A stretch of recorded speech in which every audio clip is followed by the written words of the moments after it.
El espacio que usted escuchará a continuación es un programa de producción independiente. Los criterios, conceptos y opiniones expresadas en el transcurso del mismo no necesariamente reflejan el pensamiento de Actual FM, por lo que esta empresa no se hace responsable por su contenido. Pulso Político con Esteban Mata. Un análisis profundo de la actualidad y del ritmo de nuestra realidad política. Pulso Político. Muy buenas tardes, amigas y amigos. Bienvenidos a Pulso Político acá por Radio Actual en los 107.1 FM de su dial. Es un gusto para mí saludarlos en esta tarde de lunes, pues de tarde muy noticiosa a nivel político y de actualidad nacional. Se mueven muchas cosas a nivel país y estamos atentos a llevarles el pulso. Es un placer para mí, pues esta tarde poder hacer este programa con dos politólogos a quienes respeto y considero en alta estima, don Daniel Calvo y don Ignacio Azurdia, que en breves momentos estaremos pues conectándonos con ellos vía remota. Después de todo lo que ha pasado a nivel nacional, lo que está pasando y lo que está por pasar, es necesario tener claro cuál es el panorama de cara a todos los procesos electorales y de tomas de decisiones que tenemos por delante como país. Muchísimas gracias a todo el equipo técnico de Radio Actual que ha corrido para tener este programa al aire esta tarde, a don Manrique Marín en los controles y a todas las personas que han hecho posible traer la magia de la radio acá a sus receptores y a través de las redes sociales tanto de Radio Actual como de pulsocr.com. Estamos empezando con Pulso Político. Vamos a nuestro primer bloque, un repaso de la actualidad nacional. Pulso Actual. Sin duda alguna, amigas y amigos, el tema del levantamiento de la inmunidad del presidente Rodrigo Chávez ha acaparado todos los titulares a nivel nacional. La discusión en la Asamblea Legislativa sobre si se levanta o no el fuero del presidente a solicitud del Tribunal Supremo de Elecciones es uno de los temas más importantes que tenemos en nuestra parrilla de discusión para esta tarde. Esta posibilidad de que don Rodrigo sea el primer presidente de la República en ser objeto de la remoción del fuero, sin duda alguna ha traído más debates y ha enardecido las discusiones tanto en redes sociales como en los autobuses, en los taxis, en los transportes tipo Uber. Es algo de todos los días. Otro de los temas importantes que también estaremos viendo es, a don Rodrigo Chávez le piden el levantamiento de inmunidad y por otro lado al diputado independiente, ex PLP y actual candidato a la vicepresidencia de la República con el partido de Natalia Díaz Quintana, Diego Vargas, se ha manifestado a favor de ese levantamiento de la inmunidad. En su caso, por una serie de reportajes que podrían generar una investigación en su contra, reportajes que hicieron los colegas de Canal OPA. En otras informaciones, el país también ha sido golpeado fuertemente por el tema de las lluvias que han caído sobre todo acá en el Valle Central, dañando infraestructura en San José, a la altura de San Pedro y de Barrio Dent, donde el alcalde de Montes de Oca,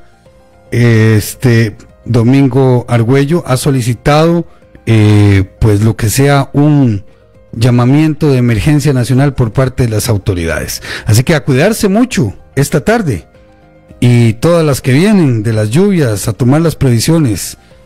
Otro de los temas que tenemos también en discusión y que muy probablemente será analizado por los estimados politólogos que ya tenemos aquí a la espera, don Ignacio Azurdia y don Daniel Calvo, es el avance de la campaña electoral y los hechos recientes luego de la presentación del plan de gobierno de doña Laura Fernández por el partido Pueblo Soberano, y que pues ha generado también una gran ola de críticas y de cuestionamientos, luego sobre todo del anuncio que hizo la candidata presidencial un par de días antes de que era objeto de espionaje electrónico desde su casa de campaña en Romoser, en San José.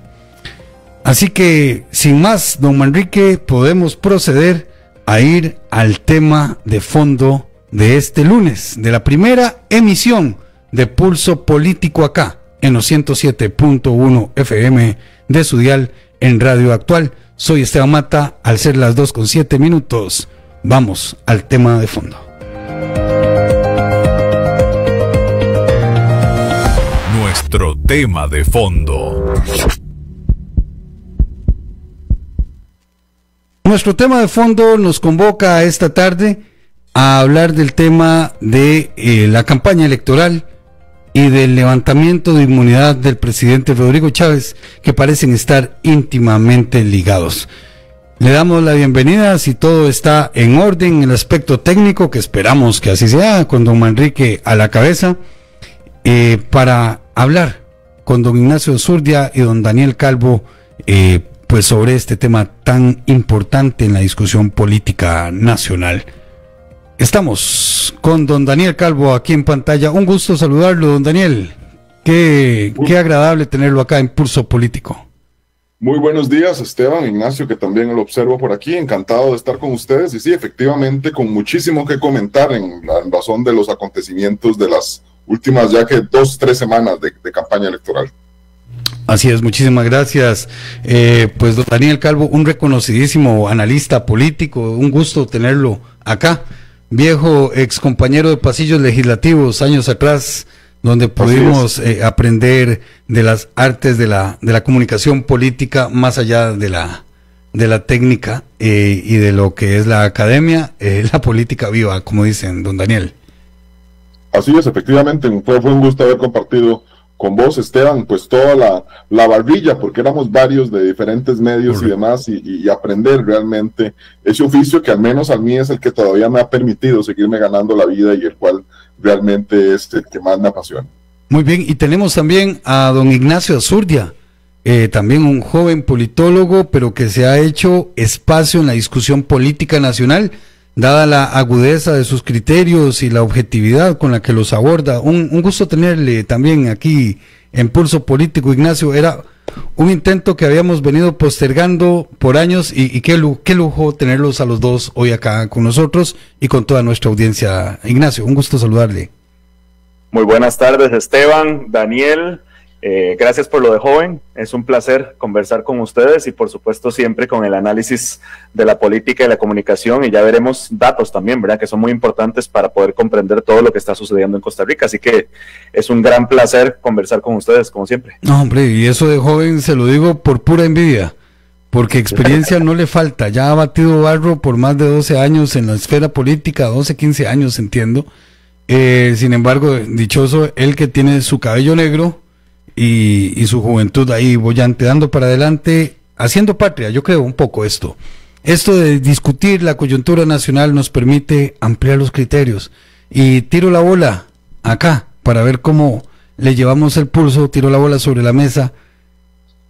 Hoy la presidenta en ejercicio de la Asamblea Legislativa adelantó, doña Vanessa de Paul Castro, que ella tiene el borrador del acuerdo del directorio, bueno, el de acuerdo del plenario legislativo para la eventual discusión sobre si se levanta o no la inmunidad al presidente Rodrigo Chávez para procesarlo por un tema pues inédito, ¿no? Inédito en el sentido de que nunca antes en el pasado, en la vida republicana de esta segunda república del 49 en adelante, se había procesado lo más cercano que teníamos a un impeachment, a un presidente de la República por beligerancia política. Aprovecho que don Ignacio está en pantalla para arrancar, si les parece. Bueno, muchas gracias. Sí, Esteban, Daniel y quienes nos ven y nos escuchan, es importante poner en contexto todo esto que está sucediendo con algunos datos. Sabemos que los datos del CIEP, los nuevos, vienen muy pronto, ya casi sale la nueva encuesta del CIEP, pero con datos que teníamos en septiembre, les voy a leer algunos datos que tengo aquí, que es importante para ponerlos en contexto, ¿verdad? Según el estudio de Enfoques e Investigaciones MP, decía que un 46% no apoyaba en septiembre las nuevas reglas de comunicación para el presidente durante la campaña, mientras un 36% sí las apoyaba. Un 54% no confiaba en septiembre en el Tribunal Supremo de Elecciones, según el mismo estudio de Enfoques e Investigaciones MP, mientras en los estudios del CIEP, el Tribunal Supremo de Elecciones dejó de recibir valoraciones por encima del 7 desde septiembre del 2024, 6.6 en ese entonces, 6.8 en noviembre del 2024 y 6.7 tanto en abril como en septiembre de este año. Eso según el CIEP, ¿verdad? 6.7 tanto en abril como en septiembre de este año, repito. Y cosechaba peor nota en el estudio de Enfoques e Investigaciones MP, 5.66 frente a un 6.69 de calificación ponderada que tenía el presidente en ese entonces en septiembre. Asimismo, en septiembre el 47% valoraba negativamente el trabajo del Tribunal Supremo de Elecciones frente a un 49% que le valoraba positivamente según el estudio de Enfoques e Investigaciones MP. Es decir, hay una polarización muy evidente y una pérdida de credibilidad y legitimidad desde hace varios meses, años, en el Tribunal Supremo de Elecciones, ¿verdad? Y eso debería preocupar al Tribunal Supremo de Elecciones porque, como yo he mencionado ya en mis redes, en otros programas, en la última conversación que tuve el placer de estar conversando con Daniel en Colombia, conversábamos sobre esto, ¿verdad? El tema de la legitimidad, ¿verdad? Porque no basta simplemente que exista legalidad, no basta simplemente que exista, digamos, cierta unanimidad respecto a las normas, la cual no existe, ¿verdad? Existe más bien una nebulosa de diferentes interpretaciones sobre las capacidades y limitaciones, tanto del Tribunal Supremo de Elecciones como del presidente Rodrigo Chávez, y dentro de esa nebulosa de que no hay una unanimidad, ni siquiera un consenso respecto a las normas que le permiten al Tribunal Supremo de Elecciones hacer lo que está buscando hacer, ¿verdad? Ni siquiera hemos llegado a discutir el tema de la legitimidad, que la legalidad necesita la legitimidad, esta percepción de que las normas, de que las decisiones son justas, o al menos que son respetables, ¿verdad? Que están apegadas no solo a derecho, sino a lo que debería hacer una institución con esas decisiones. Y entonces, en esta pérdida de credibilidad y legitimidad, pues estamos en un contexto claramente electoral, Daniel y Esteban, y entonces hay que preguntarse siempre, con estos datos, sí, el Tribunal Supremo de Elecciones está haciendo lo que está haciendo, pero ¿quiénes se fortalecen, verdad? ¿Quiénes sacan beneficio de esto? Tanto de los que están siendo juzgados o acusados, como del otro lado en la oposición, ¿quién podría estar sacando provecho de este tipo de discusiones donde, repito, no hay una unanimidad o consenso desde el punto de vista jurídico, y en el campo de la legitimidad hay serias dudas? Claro, interesante ese punto de la legitimidad y de la pérdida de confianza en el órgano electoral. Un órgano electoral que se preciaba históricamente de ser uno de los más robustos y pues más reconocidos a nivel latinoamericano e incluso en su momento a nivel global. ¿Cómo perfila usted esta lectura y esta situación de coyuntura, Daniel? Esteban, sumaría lo que ha mencionado Ignacio y a la introducción que has realizado, que efectivamente me parece a mí que a lo largo de estos 3 años y medio de la gestión de Rodrigo Chávez Robles se ha venido construyendo una narrativa que para algunos es considerada peligrosa, para otros es considerada justificada, de que no existe una imparcialidad en el Tribunal Supremo de Elecciones, de que hay quizá algún tipo de componendas o algún tipo de cercanías, sobre todo con el Partido Liberación Nacional, y aunque me parece a mí no se han aportado pues mayores pruebas, lo cierto es que esa narrativa ha calado, y en razón de que eso ha calado, pues pone al proceso electoral en el que ya estamos inmersos desde hace 20 días, pues en una situación realmente complicada. Conversaba yo hace algunos días con algunos colegas que no me quisiera yo imaginar un panorama donde el oficialismo no logra, pues por ejemplo, ganar en una primera vuelta o se queda por muy pocos votos cercanos a ganar el proceso en una segunda vuelta, o bien en una segunda ronda no termina por llevar a cabo el continuismo prometido, porque me parece que se han creado unas expectativas en buena parte irresponsables de que ya esta elección está definida, de que realmente es invencible el chavismo como movimiento, y eso me parece que si pudieran existir sorpresas, que hemos estado acostumbrados al menos casi que en los últimos 3 procesos electorales a ellos, eso pueda generar un malestar, y ojalá me esté equivocando y esté siendo realmente pues premoniciones apocalípticas, escenarios de violencia que yo no quisiera ver en nuestro país, porque realmente creo que nunca hemos estado acostumbrados a ellos. Es muy importante este punto que toca Daniel también, y de la mano con la buena lectura, atinada lectura también de Ignacio Azurdia, respecto de la pérdida de confianza y la credibilidad de estos pues órganos electorales. Lo que señala Daniel sobre pues la posibilidad de que se escale a una discusión que vaya más allá de las palabras y de la buena tradición costarricense de pacifismo, pues no deja de ser un punto a tomar en cuenta. Somos muy pacifistas, somos ticos, somos muy tranquilos, pero también nos hemos dado bala y hemos enfrentado procesos violentos en la historia reciente. Recuerdo las discusiones del TLC, por ejemplo, en el 2007, recuerdo ver a los sindicalistas chorreando sangre porque se agarraban en los bares.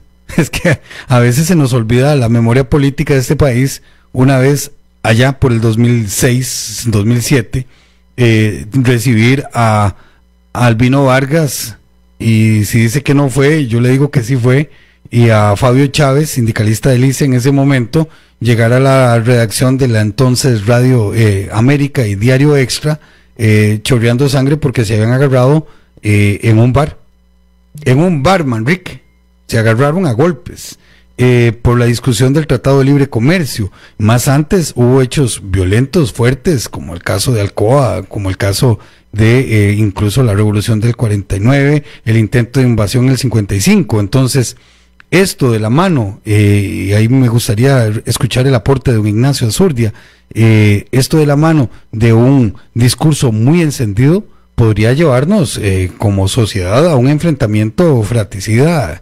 innecesario, o no sé si necesario. ¿Cómo analiza esto, Ignacio? Pues sí, Esteban y Daniel, y quienes nos ven y nos escuchan, por supuesto que hay un peligro de perder la Costa Rica pacífica y democrática que hemos tenido toda la existencia desde la Segunda República, por lo menos en Costa Rica, ¿verdad?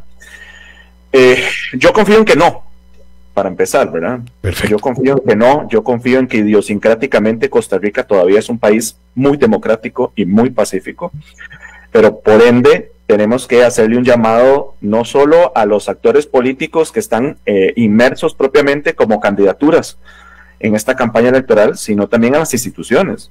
Yo les mencionaba a ustedes los datos del Tribunal Supremo de Elecciones, les puedo mencionar los datos aún peor que tienen, por ejemplo, de legitimidad los partidos políticos, la Asamblea Legislativa, los diputados, la Fiscalía también, ¿verdad? Cuando vemos los datos precisamente del CIEP, de Enfoques e Investigaciones de MP.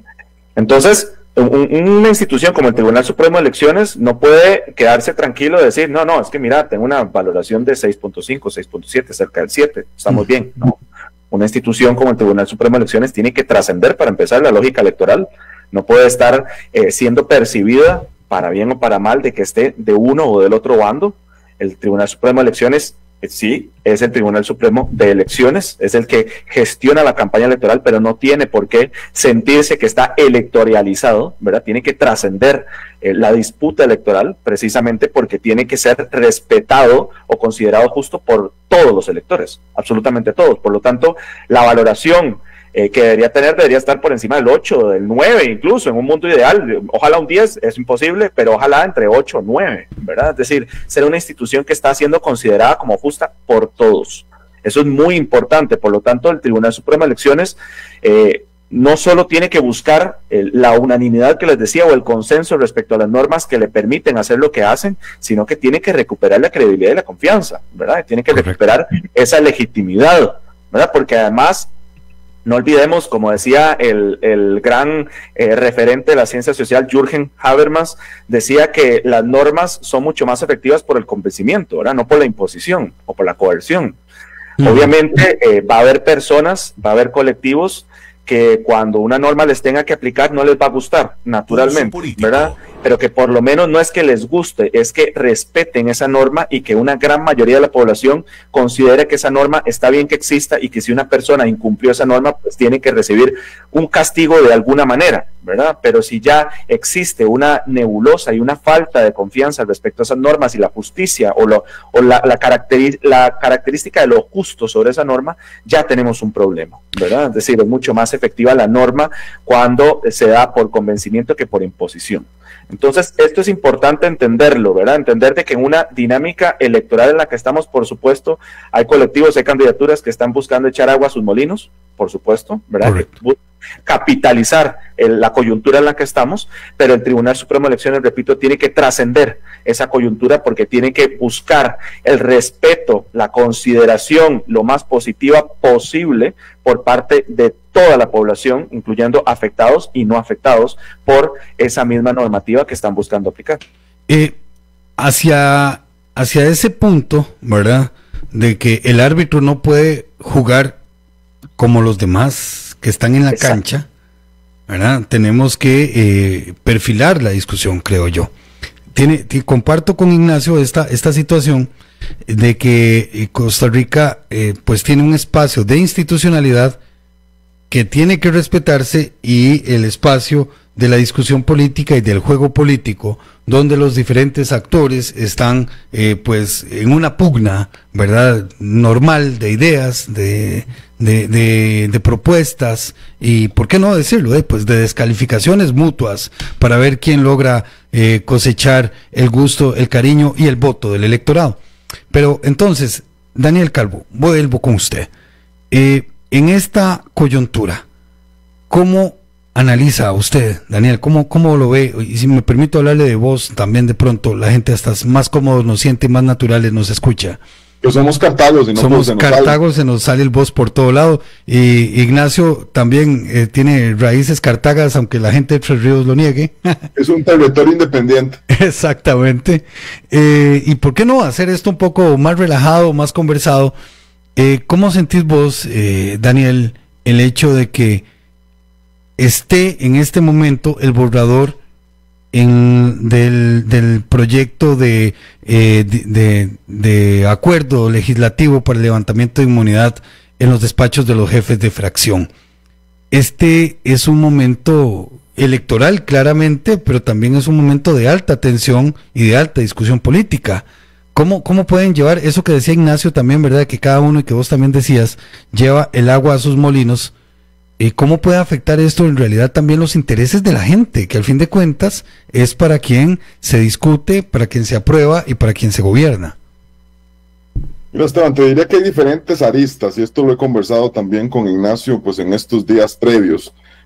Hay varias interrogantes que me parecen en el aire. Me parece que a nivel de procedimiento no, porque se sabe que se seguirá uno bastante similar al acaecido pues con el tema también del levantamiento de inmunidad por el caso del Banco Centroamericano de Integración Económica, pero existe un interrogante. Lo primero, y que creo que es pues lo que al menos a los quienes nos apasiona el tema legislativo estamos esperando, es ver si la votación será similar o será distinta, y sobre todo ver qué irá a pasar con algunas fracciones que siguen siendo bastante afines, como el caso de Nueva República, que también Fabricio está en un tema de eventual levantamiento de inmunidad, que pudiéramos decir hoy por ti, mañana por mí.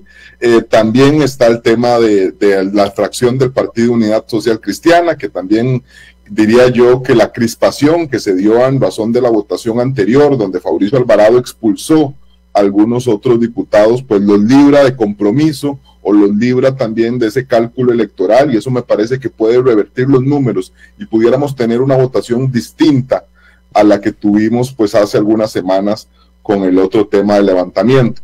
Y la otra también gran interrogante que puede existir sobre el tema de la inmunidad, y esa es la que puntualmente he venido conversando con Ignacio, es si realmente esto perjudica al presidente y si no, más bien cuidado si lo beneficia, porque lo que hemos observado a lo largo de toda esta administración es que tenemos un presidente teflón y una oposición velcro. Es decir, al presidente, por más cuestionamiento que haya venido teniendo, no hay ninguno, hasta la fecha, veremos si ahora es distinto porque estamos en una coyuntura electoral, que le pegue, que realmente represente un golpe a su imagen, que se ha mantenido siempre en todos los estudios de opinión superior a las cifras del 50%.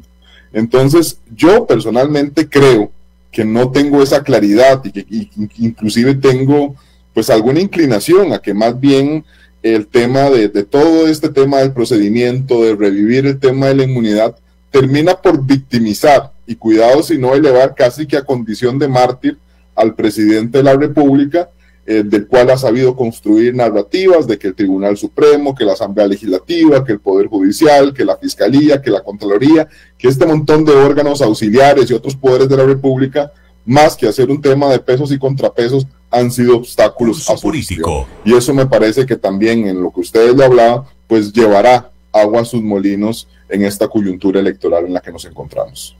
Muy bien, son las 2:27 de la tarde, acá en todo el territorio nacional, lunes 20 de octubre, estamos en Pulso Político con los politólogos Daniel Calvo e Ignacio Azurdia, a quien me permito, si él me lo permite, hablarle voceado como cartagos que somos y como ticos que somos al fin de cuentas. Don Ignacio. Bueno, y te regalo el ton, ¿verdad? También, Esteban. Eso. O sea, no es necesario el ton. Muy bien, muchísimas gracias. Mira, Ignacio, este tema de la beligerancia política, ¿cómo lo sentís vos? ¿Cómo sentís la textura de los discursos del presidente? ¿Qué tanto se arrimó al guindo? Al guindo de la beligerancia el presidente Chávez. Sí, vamos a ver, hay varios conceptos que hay que tener en cuenta, sumando lo que dice muy bien Daniel. Recordemos que la narrativa del presidente Rodrigo Chávez y compañía tiene un recurso retórico central, que es la yuxtaposición de contraste. Yo esto lo mencionaba en otros programas hace años, no lo volví a utilizar el término, ¿verdad? Yuxtaposición de contraste, que es la yuxtaposición de nosotros contra ellos. Es decir, posicionar la idea de que de un lado está Rodrigo Chávez y la gente que le apoya, y frente a él y la gente que le apoya está una élite o una vieja, se le llamaba en España casta política, ¿verdad? Que está afectando a la población o al pueblo dentro de este discurso. No es mi interés determinar qué tan cierto o no sea ese discurso, pero sí hay una percepción mayoritaria respecto a esa yuxtaposición de contraste. Es decir, ese recurso retórico es muy efectivo, muy exitoso, porque muchísima gente se siente así, es decir, se siente desconectada de una casta, dirían desde el lado del Rodrigo Chavismo, de una clase política, mejor dicho, que se ha olvidado de ellos o que no piensa en ellos, ¿verdad? Y entonces, en esta yuxtaposición de contraste, en esta búsqueda de nosotros contra ellos, que lo veíamos también en el discurso en la Asamblea Legislativa, principalmente del presidente Rodrigo Chávez, y eso lo hemos visto constantemente durante los últimos años, pues en esta estrategia narrativa, en esta estrategia discursiva, obviamente esa estrategia discursiva trata de meter a todas las instituciones que alimenten esa estrategia del lado de los malos, por decirlo de alguna manera, ¿verdad? Los buenos y los malos. Y entonces esos malos, obviamente ahora está el Tribunal Supremo de Elecciones con esa pérdida de credibilidad, con esa pérdida de legitimidad, pues la están metiendo ahora sí dentro de esta casta política, ¿verdad? Dentro de esta clase política desconectada. Y eso también lo podemos entender con un antecedente muy importante, que es el antecedente de Carlos Alvarado y lo impopular que era, ¿verdad? Y no se podría comprender el éxito o comprender el gane de Rodrigo Chávez en las últimas elecciones sin el antecedente de Carlos Alvarado como un presidente sumamente impopular, que también posicionaba la idea de un presidente alejado de las mayorías en este país, y eso no lo digo yo, lo dicen los datos. Incluso me acuerdo muy bien de un dato, nunca me acuerdo exactamente cuál casa encuestadora, no sé si fue Borges y Asociados o si fue Sid Gallup, uno de los dos, que decía que un 89% en el último año de gobierno de Carlos Alvarado, el 89% consideraba que Carlos Alvarado no tenía la capacidad para resolver sus problemas, 89%. Es decir, ya había una desconexión enorme entre la gran mayoría de la población y Carlos Alvarado. Y obviamente entonces llegamos a las elecciones de 2022 y una gran mayoría del electorado estaba buscando una política totalmente distinta. Además, no nos vayamos tan lejos. Si vemos los datos del CIEP, vemos que más de un 85%, cuando resumimos las motivaciones de voto en el último estudio del CIEP en septiembre, más de un 85% quiere votar en contra de la política tradicional, ¿verdad? Quiere votar por un cambio frente a la política tradicional. Entonces, con estos datos coyunturales, contextuales, mejor dicho, entonces podemos analizar precisamente toda esta discusión sobre la beligerancia, ¿verdad? Toda esta discusión sobre la inmunidad y, como bien decía Daniel, ¿quién se beneficia, ¿verdad? En esta discusión. Si ya en los públicos Rodrigo chavistas, esas instituciones, estos jueces, dicho coloquialmente, que ahora serán los diputados, verán la Asamblea Legislativa, que tendrán que votar si se levanta o no la inmunidad, pues estos jueces, entre comillas, porque los jueces realmente están en el Poder Judicial, pero estos jueces en el Poder Legislativo, pues tienen una falta de credibilidad muy importante. O sea, cuando sabemos que, según los estudios del CIEP, también Enfoques e Investigaciones MP, los partidos políticos, principalmente tradicionales, son las instituciones peor valoradas en Costa Rica, y la Asamblea Legislativa, la segunda peor institución valorada en Costa Rica, y la Asamblea Legislativa está compuesta por esos partidos políticos, entonces ya tenemos un problema de legitimidad de origen, es decir, la legitimidad que tienen para empezar esos mismos actores políticos como son los diputados. Ahora sí, los diputados tienen que tomar decisiones estratégicas, ¿verdad? Tienen que decidir por dónde van a ir, por un concepto muy importante, fundamental en todo esto que estamos hablando, y esto no es un concepto nuevo, es un concepto ancestral, que es el tema de los públicos, ¿verdad? Es decir, correcto. ¿A quién le quiere llegar esos diputados? ¿A quién le quiere llegar esas fracciones? Repito, en un contexto obviamente electoral, cuando dentro de la Asamblea Legislativa prácticamente todas las fracciones tienen intereses electorales, tienen intereses político-electorales en las próximas elecciones. Entonces, en función de, tienen que tomar la decisión.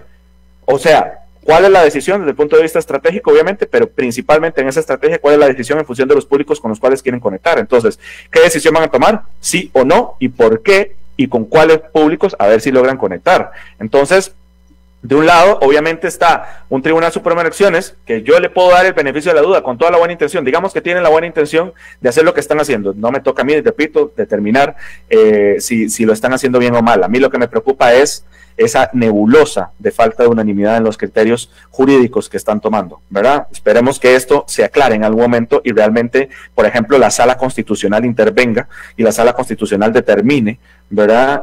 Si están actuando realmente a derecho en defensa de la Constitución. Incluso también, y esto desde el punto de vista comunicacional, no es una opinión personal, habrá que ver cómo se percibe la decisión de la Sala, tome la decisión que tome, ¿verdad? La decisión, el fallo, y además si es un fallo unánime o no, también eso es muy importante, ¿verdad? Entonces, en toda esta discusión, pues vamos a ver qué decisión toman los diputados, si realmente están tomando una decisión estratégica y si realmente conectan con los públicos con los cuales buscan conectar, mientras allá afuera, Rodrigo Chávez, como bien dice Daniel, pues está viendo a ver cómo se beneficia naturalmente en un contexto electoral y por ende, Laura Fernández buscaría beneficiarse con la decisión que tomen, tanto se le levante la inmunidad o no se le levante la inmunidad, posiblemente la narrativa que les mencionaba en un inicio de don Rodrigo Chávez y el Rodrigo chavismo se fortalezca, mientras también la oposición no sepa cómo generar una contranarrativa, ¿verdad?, a esa narrativa para echar,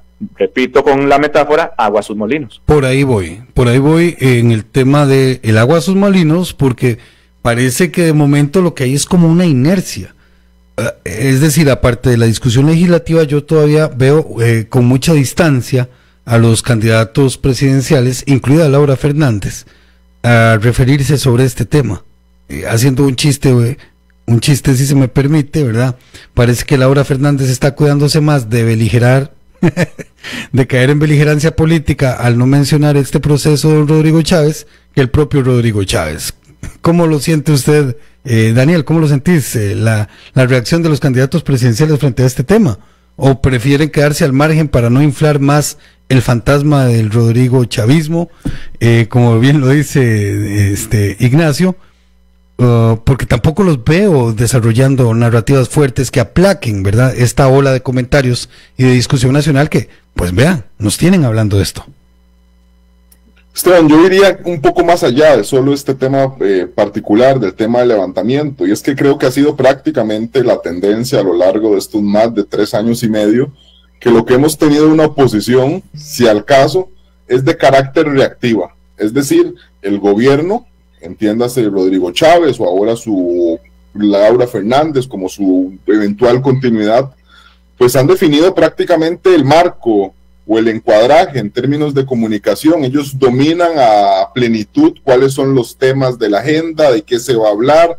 Algunos inclusive me parece que son pues orientados en buscar generar ruido o distractores específicos de los temas de fondo. Estos últimos días hemos tenido, por ejemplo, el caso del micrófono, que me parece ha servido al menos pues para prácticamente ser una cortina de humo específica al tema del levantamiento de inmunidad. Y la oposición creo que no se ha dado cuenta, y ya no se dio cuenta porque ya la agarró muy tarde en estos 3 años y medio, de que hasta que no puedan cambiarle el tablero al gobierno, no van a poder competirle en una partida. Mientras tanto, únicamente se desgastan en intentar reaccionar a los temas que el gobierno va poniendo sobre la mesa. Te dije algunos distractores. Uno ve una oposición meramente reactiva y, como bien lo acotaba Ignacio, pues incapaz de construir relatos o narrativas o contrarrelatos y contranarrativas a las que el gobierno define. Entonces, prácticamente, si el gobierno dice y no existe una posibilidad de reputación, la gente termina dando por cierto muchos de esos temas que también están ligados a la información o a la desinformación, más bien esas narrativas que hablábamos del Tribunal Supremo, del tema de pesos y contrapesos, de la Contraloría, del Poder Judicial, etcétera. Diría yo, y eso también lo comentaba con Ignacio hace algunos días, que el primer esfuerzo que yo veo, algo articulado, de intentar plantearle cara al relato oficialista, no ha venido de parte de la oposición, ha venido de parte del Tribunal Supremo de Elecciones, y porque se ha visto en la absoluta necesidad de intentar combatir un relato en el cuanto el relato al menos oficialista es que el Tribunal Supremo no tiene pues las potestades para el tema de eventual de levantarle o de inclusive dar un tipo de definición sobre este tema, pero no ha sido posible, y me parece que tampoco la oposición ha sabido pues plegarse a ese mismo relato, repetirlo, acuerparlo, en razón pues de lo que está en juego y en razón de otro de los grandes temas que se ha discutido a lo largo de lo que llevamos de esta campaña, que algunos dirán, creo que por ahí Ignacio ha expresado algunas opiniones en cuanto a que dicen que Rodrigo Chávez no es un actor del proceso. Estoy claro que Rodrigo Chávez no es un actor del proceso, pero ciertamente hay una dependencia absoluta, diría yo, del capital político de él sobre el papel que Laura Fernández quiera jugar. De ahí que otra, y cuidado si no es la gran interrogante de este proceso electoral, es si Laura Fernández o no podrá transferir parte de la popularidad que tiene, porque dependiendo de si lo sepa trasladar o no, yo diría que sus posibilidades en esta contienda estarán determinadas. Eso, vean cómo naturalmente nos vamos deslizando, ¿verdad? En esta conversación, en este llevarle el pulso a las cosas que se discuten a nivel nacional en la política nuestra, en la política criolla. ¿Qué pasa si a Laura Fernández le quito a Rodrigo Chávez? Ignacio. Esa es la pregunta del siglo, ¿verdad? Porque naturalmente es como pensar qué hubiera pasado si a Laura Chinchilla se le quitaba a Oscar Arias. Correcto. En el 2010, ¿verdad? Completamente válido. Son las campañas de continuidad. Yo sigo viendo muchos paralelismos entre el 2010 y la campaña de ahora. Obviamente los estilos, la coyuntura es muy distinta, los discursos son muy distintos, pero veo paralelismos respecto a una campaña de continuidad con una candidata favorita y una oposición que le está costando precisamente competir. Ahora Daniel mencionaba lo del micrófono. Ahí vamos. Un avance de don Cristian Bonilla, director del Observatorio de Comunicación Digital de la Universidad Latina, que él publicó en Twitter, ¿verdad? Y el informe creo que sale el 27, si mal no recuerdo, y él publica un avance sobre la distribución de sentimientos en las menciones. Y las menciones respecto al famoso caso del micrófono, que para mí es un zafis, y yo sé que para Daniel también, ya lo conversamos el otro día, ¿verdad? Un 72,6% fueron en sentimientos negativos. Es decir, no les salió bien. Una caída sentada, un sentonazo. Sí, Un salto al vacío, digámoslo. Un poco. No creo que les gusten de aquel lado que les digan eso, que les haga un paralelismo, pero bueno, no, tampoco. Me gusta la analogía. Sí, es un fiel reflejo de errores en las tácticas, si se le podría llamar así, o las apuestas electorales en el oficialismo. Un oficialismo que no debería estar tomando apuestas muy arriesgadas en este momento, siempre y cuando los datos le sigan beneficiando. Obviamente el oficialismo tiene que crecer, yo lo he mencionado muchas veces, ¿verdad? Si vemos el techo que tiene Rodrigo Chávez en apoyos, ese es el techo al cual le tiene que aspirar Laura Fernández, y no está llegando a ese techo. Vamos a ver el próximo estudio del CIE para ver qué dice, ¿verdad? A ver si creció o si se estancó, pero también eso depende de si sus rivales, sus opositores, si en la oposición hay candidaturas que crecen, ¿verdad? Porque en la oposición también hay candidaturas que tienen techos importantes. Y entonces, al final, es eso, si obviamente la discusión de siempre, si habrá una segunda ronda, ¿no? ¿Verdad? Si tendremos que ir a una segunda ronda, ¿no? ¿Cuántas diputaciones terminará sacando todos los sectores políticos, oficialismo, oposición, ¿verdad? Y si doña Laura Fernández podrá crecer precisamente para evitar esa segunda ronda, o si habrá una segunda ronda, y si en esa segunda ronda doña Laura Fernández no le alcanzará. Vamos a día de hoy, obviamente, exacto, a día de hoy, obviamente, Laura Fernández, si se dieran las elecciones hoy, hay segunda ronda. Como mínimo estaría sembrada en la segunda ronda. Habría que ver quién sería su rival, pero faltando mucho, ¿verdad? O sea, faltan bastantes meses, y viendo cómo es Costa Rica, hoy por hoy no se puede hacer pronósticos viendo las elecciones, cómo han sido las elecciones en los últimos procesos electorales. Hablando de ese punto, Ignacio, de verdad, muy, muy atinado tu comentario, en el sentido de que hay una expectativa, pero esa expectativa está creciendo en función de los saltos al vacío o de los resbalonazos de la candidata, sin necesidad de abrir este micrófono para criticarla, sino es lo que uno observa, lo que uno va llevando acá, ¿no? Para que más permitirme a mí terciar ahí, porque por favor, dale. Ha abierto una ventana interesante, y concuerdo con ustedes, ya como bien lo decía Ignacio, pues lo hemos venido conversando él y yo a lo largo de estos días, de que esto ha tenido implicaciones muy fuertes, y yo diría que hasta el propio oficialismo debe reconocer en lo más interno de su ser que esto ha sido un error. Pero a mí me parece que el error o el cambio que puede dar, y a tan solo casi 20 días de la campaña, es que ha generado dudas muy grandes sobre cada una de las intervenciones de Laura Fernández. Me explico. Ya uno empieza a observar narrativas, sean ciertas o no, el tiempo pues será el que le dé la razón hacia uno o hacia otro bando, de que a Laura Fernández pues lo que le conviene, y Ignacio ha venido pues evangelizando sobre este tema en medios de comunicación, es realmente tener las intervenciones o participaciones mediáticas menos posibles que pueda tener. Es decir, no exponer o no sobreexponerse en casos de debates, en caso de algunas intervenciones. ¿Eso por qué? Porque goza, o sí goza todavía, bueno, veremos si el CIE no lo confirma el próximo miércoles, de una ventaja, diría yo, un colchón interesante que le permitía justamente ella no estar en la necesidad de estar como otros candidatos exponiéndose, intentando participar, etcétera. Pero bueno, en algún momento yo diría que pecó de ansiosos en la campaña, tiene esta sobreexposición, y lo que te decía a mí, para mí la peor repercusión o implicación que ha dejado esto es generar dudas sobre que ella pudiera ser, y resumámoslo de esta manera, una eventual Linet Saborío. Me la quitas. Cuando vengan ya los temas más álgidos, sí. La etapa de montaña, por decirlo así, en esta vuelta electoral que tenemos ya en el mes de enero, pues ella no se le ven las habilidades y no ha podido construir, y te decía yo, creo que ya no lo construyó, un estilo propio, y vive prácticamente a merced del capital político de Rodrigo Chávez, y que en cualquier momento se le puede desplomar en razón de que la gente no le ve las mismas habilidades o un estilo capaz de darle continuidad a un proyecto político. Es que hacia eso vamos. El problema aquí, y ustedes coincidirán conmigo o no, eso es lo interesante, no pasa nada, del peligro de volverse un meme. Laura Fernández, entre más sale a exposición, más posibilidades tiene de volverse un meme político. Y ustedes recuerdan, y nuestras amigas y amigos que nos escuchan, y repito, acá a través de los 107.1 de Radio Actual,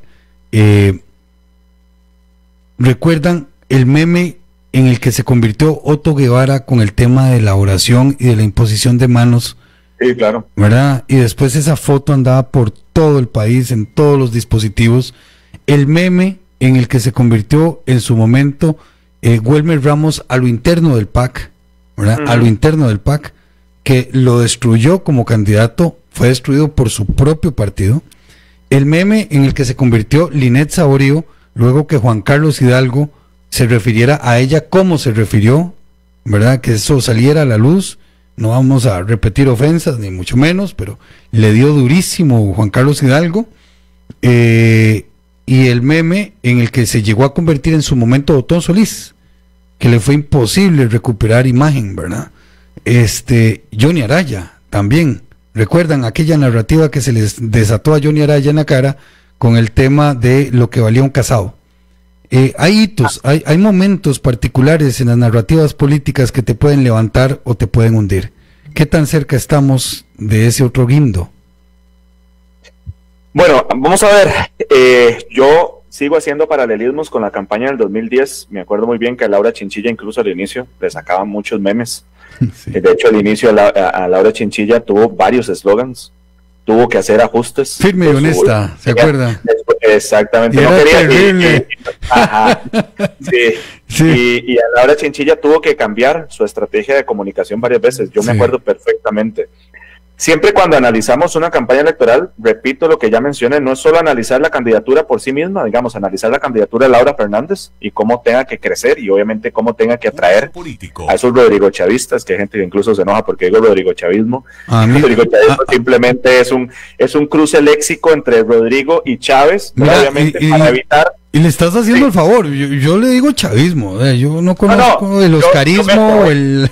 Voy a hacer un paréntesis, Esteban, para explicar por qué lo utilizo. Ya lo he explicado varias veces, pero lo puedo hacer sin ningún problema, que es un cruce léxico, porque yo sé que desde los Rodrigo chavistas le dicen rodriguismo, y a veces mucho desde los opositores le dicen chavismo para hacer quizá un paralelismo con el chavismo que conocemos en Venezuela, ¿verdad? Entonces yo, para evitar caer en una de las dos y dejarme de cuentos, porque yo no soy ni Rodrigo chavista ni anti Rodrigo Chávez, no soy ninguna de las dos cosas, entonces yo le digo ni rodriguista ni chavista.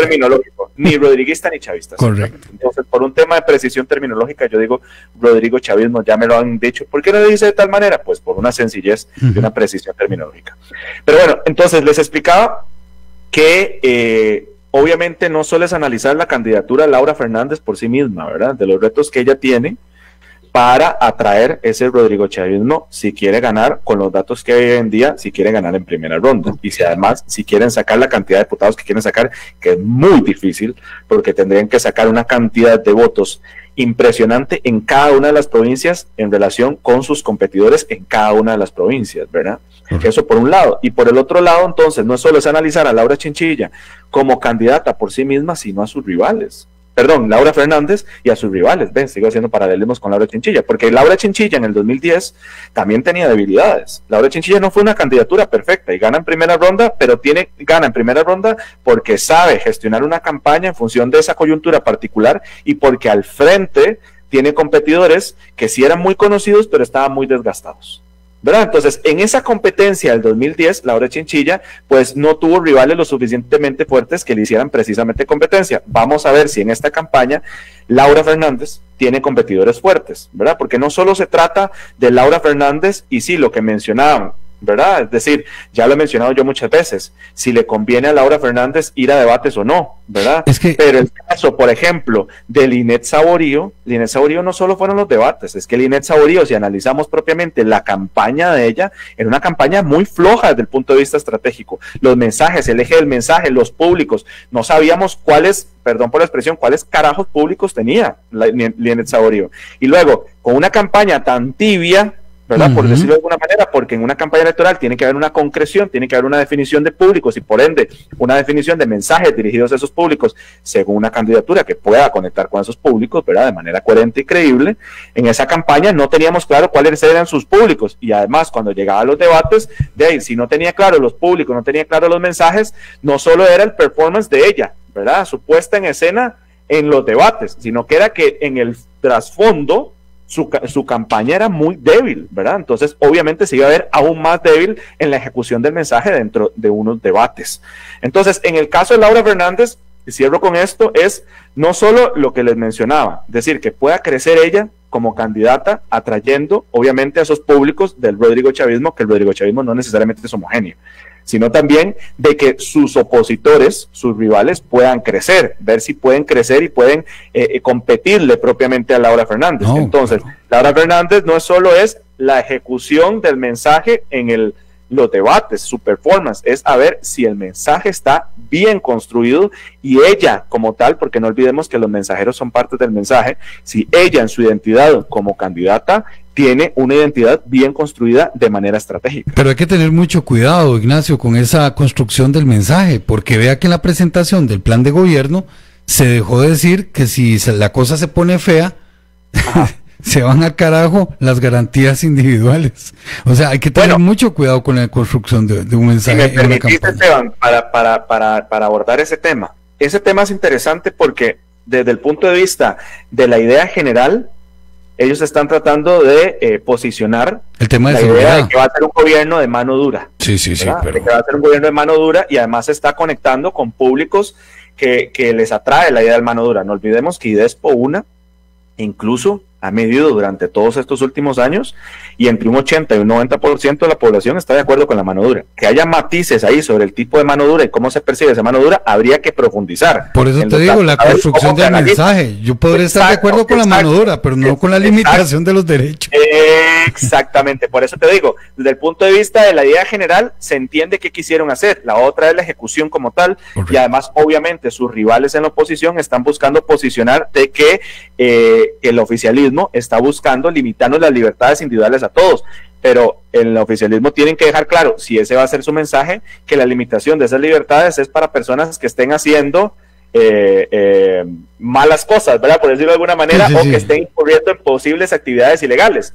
Pero ahí de nuevo, hablábamos de nebulosa con el tema del Tribunal Supremo de Elecciones y sus normas y sus decisiones, ¿verdad? Aquí también hay una nebulosa, y ahí en la disputa por la discusión pública, en la disputa por esos mensajes en una campaña electoral, pues el oficialismo tiene que ser mucho más preciso y dejar claro y no dejar margen para ese tipo de sospechas. Muy bien, vamos con Daniel, porque me interesa, ya se nos está escurriendo el tiempo, estos minutos finales siempre son crueles. Daniel Calvo, ¿cómo ves vos la capitalización de Álvaro Ramos, de Natalia Díaz, de Claudia Dobles, de Fernando Zamora, de Boris Molina, no son tantos que pues tampoco los puedo mencionar a todos y a todas, dijo aquel carajo, de esta tanto los resbalones de Laura Fernández como del posicionamiento en el discurso político, porque vean que todo el programa lo hemos girado prácticamente en torno a la figura de Laura Fernández. ¿Qué pasa con lo demás? ¿Por qué no están capitalizando o por qué no están logrando engancharse? Bien lo dijo Ignacio, ¿verdad? Son pues narrativas que no se han logrado afincarse. ¿Vos qué pensás? ¿Cómo lo lees? ¿Qué le puedes decir a la gente? Esteban, yo creo que las preguntas de por qué no han podido capitalizarlas, pues no te tengo respuesta, y me encantaría más bien que vos, que sos curtido en la materia y que siempre con una dosis exacta de veneno al hacer las preguntas, te lo podrás consultar a ellos. Yo lo que podría decirte es que en esa campaña que te estoy diciendo que yo veo meramente reactiva por parte de la oposición, no descarto que puedan existir sorpresas, y te lo decía, han existido 3 sorpresas en los procesos anteriores, 2014, 2018 y 2022, pero creo que la oposición lo único que está haciendo, y en algunos casos ni siquiera eso, es aguardando o esperando que el gobierno meta la pata y decir, aquí estoy. Pero decir que ellos están haciendo algo por sí mismos, no. Algunos creo que inteligentemente están aguardando o esperando que Laura Fernández, como en el primer lugar de las encuestas, vaya cortando el viento, para utilizar términos nuevamente ciclistas, y ellos esperar cuándo es el momento quizá más propicio, supondría yo que el mes de enero y sobre todo los debates, de ver ellos cuándo pueden ver que en razón de que ella se desplome, pues pueden asomar la cabeza. Pero de parte de ellos no veo ninguna estrategia. Bueno, llevamos 20 días, veremos si más adelante la pueden consolidar o plantear respecto a ellos proponer algo distinto, tener capacidad de cambiar el relato o algo disruptivo en esta campaña electoral que de momento, te decía, me parece es chavecentrista, por decirlo de alguna manera. Por eso hablábamos ahora también de qué pasa si a Laura Fernández le quito el elemento Chávez. ¿Queda hueco eso o tendrá la capacidad de rellenarlo con algo? Eso es algo que tendremos que ir abordando, tendremos que ir discutiendo aquí en conforme avancen los días de la campaña electoral. Estamos a 2-3 minutos de cerrar el programa. Quedó profundamente agradecido y estoy seguro de que nuestros radioescuchas y las personas que nos han seguido a través de las redes sociales, yo le veo la cara de satisfacción aquí a Manrique en Controles, contento de escucharlos a ustedes vertir sus criterios, y poco a poco vamos a ir generando esta comunidad y esta discusión, y espero contar con ustedes. Me encantaría un comentario final, y hagámoslo picoso, si les parece, atendiendo al llamado de Daniel Calvo de poner la dosis exacta de veneno en cada pregunta. Ignacio Azurdia, ¿hubo o no hubo micrófono? ¿Y qué pasó con el tema de qué tan conveniente y qué tan, bueno, ya lo adelantaste, pero como estratega político, como comunicador político, la pregunta es para los dos: ¿hubo o no hubo micrófono? Y si hubo micrófono, ¿por qué se manejó tan mal? Con eso cerramos. De que hubo, porque ahí se mostró. La otra es ¿quién lo puso? Si la puesta en escena fue auténtica o no. Yo no voy a entrar en esa determinación, porque al final es un tema de qué tanto se percibió por parte de los públicos, lo genuino que fuera o no esa puesta en escena. Yo voy a insistir en lo siguiente, lo he dicho muchas veces, e invito a quienes nos ven y nos escuchan a mis redes sociales, porque hay mucho análisis en Facebook, Ignacio Azurdia, y en YouTube, Ignacio Azurdia CR, el Azurdia con Z. Las campañas es contexto, de nuevo, o sea, entender el contexto, entender los datos, principalmente los datos de opinión pública, las problemáticas, etcétera, entender los públicos y entender la candidatura y con cuáles públicos esa candidatura puede conectar. ¿Verdad? Eso es muy importante. Entonces, ahora hablamos de Laura Fernández, porque sí, el gobierno ha fijado la agenda, ¿verdad? Y esto al final es una competencia entre si se da la continuidad de una candidata que hasta el momento es la favorita, vamos a ver si continúa siendo la favorita, frente a la oposición, a ver si hay candidatos que le pueden competir. Eso el tiempo lo dirá, ¿verdad? Y entonces, en función de los candidatos que puedan competir, siempre hay que preguntarse cuáles de esos candidatos pueden crecer, pueden conectar con cuáles públicos, y su candidatura qué tanto puede atraer mayorías. Pensemos qué tanto puede crecer Ariel Robles y el Frente Amplio, qué tanto puede crecer Fabricio Alvarado, ¿verdad? Que hay una disputa discursiva entre Fabricio Alvarado por los votos conservadores, y esto da para otro programa. Correcto. Sobre el tema del conservadurismo, pero la disputa de los votos conservadores entre el oficialismo y Fabricio Alvarado, ¿verdad? Fabricio Alvarado básicamente está buscando posicionar: yo soy más conservador que Rodrigo Chávez, yo soy más conservador que Laura Fernández. Por ahí va. ¿Verdad? La disputa del voto progresista entre Ariel Robles, entre Álvaro Ramos, entre Claudia Dobles,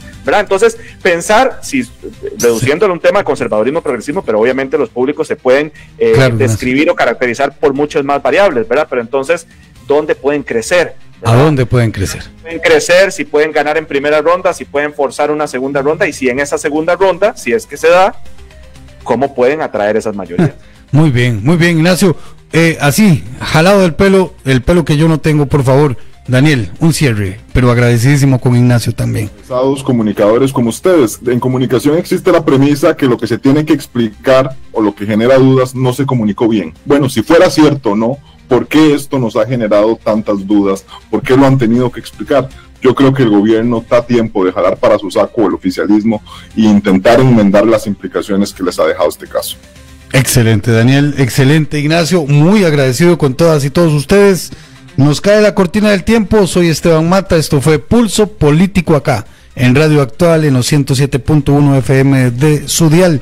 Nos vemos, nos escuchamos a través de las redes sociales y a través de las ondas de radio mañana a partir de las 2 de la tarde. Muy buenas tardes, que Dios los bendiga y nos escuchamos. Pulso Político. Aquí y ahora, las noticias del momento.